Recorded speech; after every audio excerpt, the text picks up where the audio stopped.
Hi everyone, it's Suzanne. This is the beginning of a reading vlog, and I am reading Leigh Bardugo's King of Scars duology. Oop. These are Leigh Bardugo's next set of books in the Grisha verse after the Six of Crows duology. So first we had the Shadow and Bones trilogy, then it's the Six of Crows duology, and then we have these two books, The King of Scars and Rule of Wolves. It's currently Saturday and it's almost dinner time. I just finished filming our Family Reads TBR for May. When I'm finished with this intro, I am going to film the final shots for, I did a bookshelf organization for these bookshelves. They are fairly new. I got them a few months ago and I had sort of piled all the books in there, and I wanted to rearrange them in the order that I liked, and I finally had a chance to do that. I just need to do the final clips for that video, which hopefully you will see soon. I have these from the two books from the library, but I purchased this on audio, The King of Scars, so that I could listen to it while I start working in what is becoming the library for our home. It was my office, and there's a whole bunch of stuff to just kind of go through. And I have two more new bookshelves that my daughter Vivian and her daddy put together, one of them for me last night. I'm looking at her, she's down below. So hopefully between tonight and tomorrow, I can start moving stuff onto that new bookshelf as well while I finish the audiobook. That's kind of the plan. The first book has 514 pages. And I would say I am, see, here's the challenge, because I've been reading this and listening to audio, going back and forth. The last thing I did was listen to the audio, so I'm not exactly sure where I'm at in this book. I did start this book last night, and I have been listening to the audio book today as I, did things around the house. He ended up having a darkness that looked like it was gone, but it is not. And it is getting stronger and stronger and taking over his being more and more often. And they're trying to figure out how to get it out of him at this point in the story. And of course, this is a secret from the entire kingdom. And he's trying to hold the kingdom together because right now they're poor, they owe tons of money, and they have people wanting to come at them from all direction. So they're definitely keeping that a secret because there wouldn't be any Ravka. And Zoya is as beautiful and as cantankerous as ever. And you see her really trying to save Ravka. You can tell the toll that things have taken on those that are left, and the heartbreak that happened with all of the Grisha that are left in this story that were in the Civil War, and because the Darkling betrayed them. You can feel that throughout the book. And Nina is actually off burying her honey. And as of this point in the book, she finally has buried him, but she's experiencing a huge amount of grief. And the dead are talking to her. She's hearing whispers. So now she is saving Grisha and Ferdinand. I hope I said that properly. And trying to get as many out as possible. She's working with two other Grisha undercover, and Jenna had, done her work on her so that she doesn't even look like herself anymore, but she's still trying to do that healing. And as of now, at this point of the book, she's hearing a huge amount of dead people whispering, and it's all women and girls. And there's a factory, they don't know what they're doing in there, but they're definitely calling her and asking her to help them. So I'll be curious to see what exactly that is. It's a page turner. I'm enjoying every minute of it. And it's been a while since I did a deep dive into a series. I'm so excited to be doing that this weekend because I found myself quite distracted. I've had a hard time getting through books, and I keep wanting to pick up. I've watched so many YouTube videos, which I absolutely love. However, I haven't craving a good series, in particular a good fantasy series, and I'm getting it for sure with this one. I don't have the other one on audio, and I'm still hoping to do a lot in the library, as you're going to see later. I'm going to run out of audiobook before I run out of things to clean up in this room. And I noticed on the back of here, I'm just going to show you.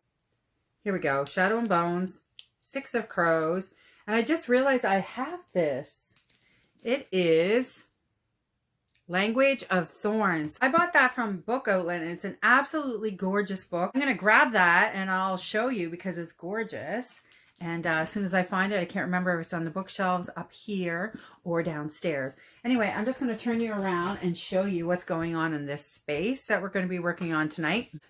Okay, what I'm going to focus on first is I'm going to get everything off the top of this desk except for the printer and obviously my screen. And I'm going to put them on the shelf. And then see what I want to do. I had a couple of ideas of what I wanted to do. We'll see if that works out. Sitting in the chair, by the way. Okay. So that bureau needs to be emptied because the other shelf is going there. Yeah, and this stuff all just needs to be cleaned up. There's a lot to do in here. We are changing like I said, this used to be my office. Now I'm turning it into a library. Say cheese. Oh, here's the book I mentioned. I love this section. I put in some blue and this fox that I love. But amongst all the blue books, there's the Language of Thorns. I'm going to pull that out and we can have a look at it. Goodies for tonight. What did you get? Paneer. Dog, paneer, and tandoor. Look what I did. Oh my heavens. My. I got chocolate bars. Now I have food. This is fine.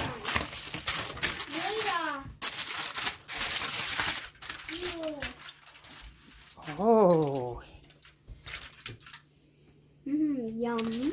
Okay, we're going to get some dinner and watch some Gilmore Girls. Yum. Total opposite feel of the fantasy I'm reading. Oh my gosh, look at this. I haven't had Indian food in so long. I am on chapter 12. We just finished supper, delicious Indian food, and watched 1.5 episodes of Gilmore Girls. And I forced myself to stop. Right now, they are on the way. Zoya and Nikolai and their guards are on the way to the fold in the hopes that they can recreate this ritual from many years ago that might basically get the demon and the darkness out of Nikolai. So while the book is told from 3 point of views so far, Zoya, Nikolai, and Nina, Zoya and Nikolai are together all the time, so you're getting their point of view, but from the same storyline. And Nina is, it almost seems like a totally different storyline, and it is, in fact, a totally different storyline. It's all happening in the same period of time, and Nina is still a soldier working undercover for Revka, but their storylines at the moment do not intersect at all, other than those references. I'm really enjoying the story. I think it would be no problem to finish the first book. I'm so happy that I have the second book to jump into right away. And I'm forcing myself to work on my library tonight because all I really want to do is curl up with the book and totally focus on it. But instead, I'm going to do a little more work in the library because I just want to have some more of this finished. I'm laughing because I don't think I'm very good at this blogging, but I will get used to it, possibly. Okay, I'm on chapter 14, and in Nina's storyline, she is currently training the girl who's a secret Grisha. She is training her in some basic Grisha moves. Now, I have to say, I'm dying to see what the mystery is with the factory. And I'm really hoping at this stage of the game that this is not a mystery that the author is going to leave at the end of this book, because, that would drive me crazy. And when we get to Zoya and Nikolai's storyline, they're currently at the fold, and there's all kinds of pilgrims there, worshippers there, and they're trying to keep their cover, although Zoya is getting pretty upset by being there, and she's having some flashbacks at the last time she was at the fold. And also they're going back into her story a little bit, which I am enjoying because I don't know that much about Zoya, so it's interesting to get to know her as well. They're telling a little bit more about Nikolai's story when he was a child, and because Zoya had asked him, for example, why he was so interested in saving Ravka, and he's going back into his childhood, and we get a glimpse into, you know, what it was like for him to grow up, as well as why he feels a need to protect Ravka and make it different than his family. I'm really tired, so I'm going to go get ready for bed and take the book into bed and do a bit more reading. So I didn't get it totally cleared off, but as you can see, it won't take very long to do that. But I'm really out of energy for tonight. So this is where I spent most of my energy, is moving things onto this shelf. So this is going to be the world study area that I really wanted to have. Not sure if I like it down that low. I might change the shelf size. Anyway, we'll leave it there for now. And then we come up, I have some of our fairy books and nature study books and a second nature shelf. So I'm not in love with this, but like I said, I get everything on the shelf and then we'll keep going. I brought some of my Fantastic Beasts and Crimes of Grinwald books up here. And that's going to be the mailbox that we use for our world studies and our subscription boxes. And that's just random things up there. So this is definitely a work in progress. Oh, see, I didn't haul that yet, but I got the Dune book because I'd like to read the Dune before that show comes out in the fall. It's currently Sunday afternoon, and as I was getting ready, I started the second half of King of Scars, and it actually has a title. The second half is called The Witch in the Wood, and yeah, I'm about halfway through, and I am so excited. That's what I'm going to say. This book took a totally different turn. I would not have seen this coming. This is really exciting. It's like, you know, when you watch a movie and it just keeps getting better and better.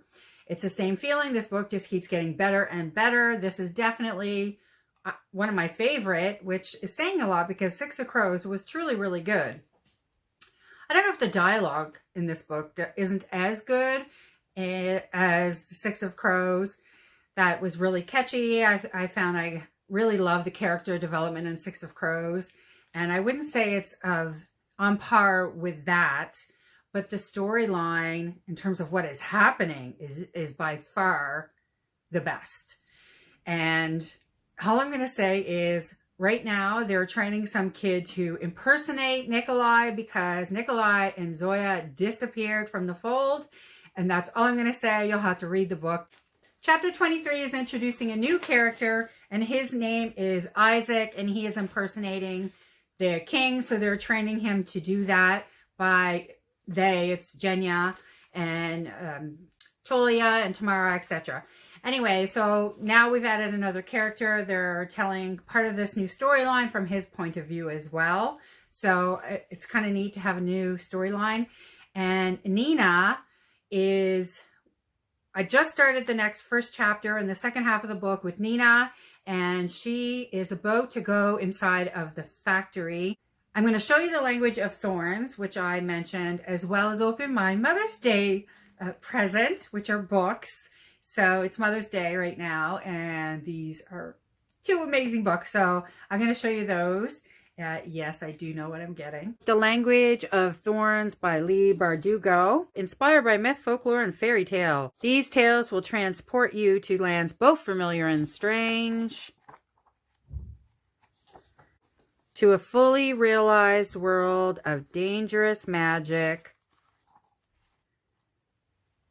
that millions have visited through the novels of the Grishaverse. Isn't this gorgeous? Look at this. Look at that. It's like a brass color. It's gorgeous. It's now Sunday evening, and I'm 3/4 of the way through this book. I'm about to start chapter 26, which is page 401. So there's 506 pages. So I have about a little over 100 pages left to finish this book, and I'm still loving it. And a little twist, Nina is determined to get all of the women and the babies that she's discovered in the factory out. Her comrades have now agreed to help her. And the young ladies that she's made friends with, the other Grisha that's in hiding, is agreed to help as well. And the twist is that girl's father. Also at this point of the book, Nikolai and Zoya are still missing, and they're having a big party under the guise of looking for a wife, a queen for Nikolai. So there's parties from all the different countries surrounding, all at the palace at the moment. So Isaac is still pretending to be the king and seems to be doing a good job for now. We'll see what happens. And we're really getting to know Zoya's background and to see her learn to train more and to open herself up more. That's all I'm going to say. I'm still not telling you where they're at. Nikolai is really trying to get rid of the monster that's inside him, and he's working to do that.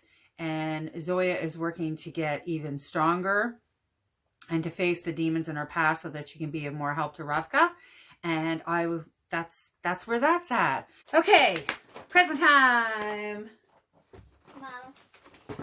You can get it. Want to say hi? Want to wave hi? Hi. It's Mother's Day. It is Mother's Day.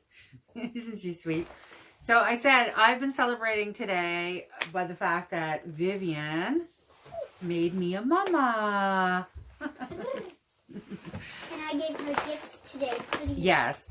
My day started with gifts from Vivian that she made herself, which are always the best gifts. But those we're going to keep between the two of us because that's personal. But these are books, so I thought you'd want to see these. All right, I'm going to just open them before this gets way too long. So there's 2 books in here.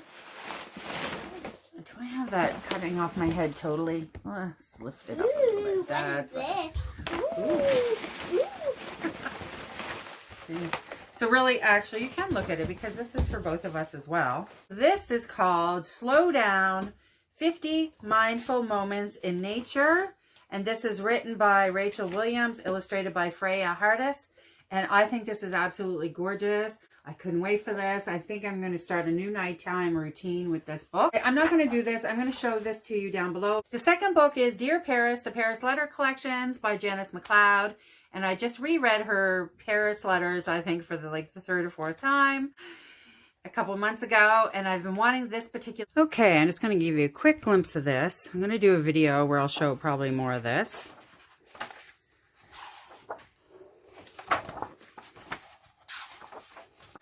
Slow down, stop, listen. Ooh, a bee. I just thought this was absolutely gorgeous. What a beautiful nature book. I thought this was also perfect for me to look at this and my daughter to look at this time of year as well. This is a beautiful hardcover.